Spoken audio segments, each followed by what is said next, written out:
जी, एक सवाल हमारे दारुल इफ्ता में ये आ रहा है कि शादी के मौके पर ये जो मर्द और औरत इकट्ठे हो जाते हैं और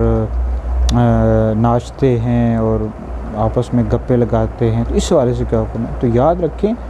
यानी कोई भी मुसलमान जो भी काम करता है वो शरीयत के मुताबिक, अल्लाह रसूल की मर्ज़ी के मुताबिक करता है। तो बहरहाल ये जिस तरह के काम होते हैं शादियों के मौके पर, नाजायज़ काम होते हैं कि मर्दों और औरतों का इख्तिलात हो जाना, आपस में इकट्ठे बैठ जाते हैं गैर महरम मर्द, गैर महरम औरतें, और गाने नाचते हैं और गाने बजाते, सब नाजायज़ और हराम है, अल्लाह रसूल की नाफरमानी है। शादी भी शरीयत के मुताबिक, सुन्नत के मुताबिक करनी चाहिए और इसमें कोई भी ऐसा काम नहीं करना चाहिए जो शरीयत के ख़िलाफ़ हो। खुशी बिल्कुल आप कर सकते हैं, लेकिन खुशी में ये नहीं है कि मर्द और औरत आपस में इकट्ठे हो जाएं और नाचना कूदना शुरू कर दें, तो ये सब जायज़ नहीं है, इसकी शरीयत में हरगिज़ भी इजाज़त नहीं है।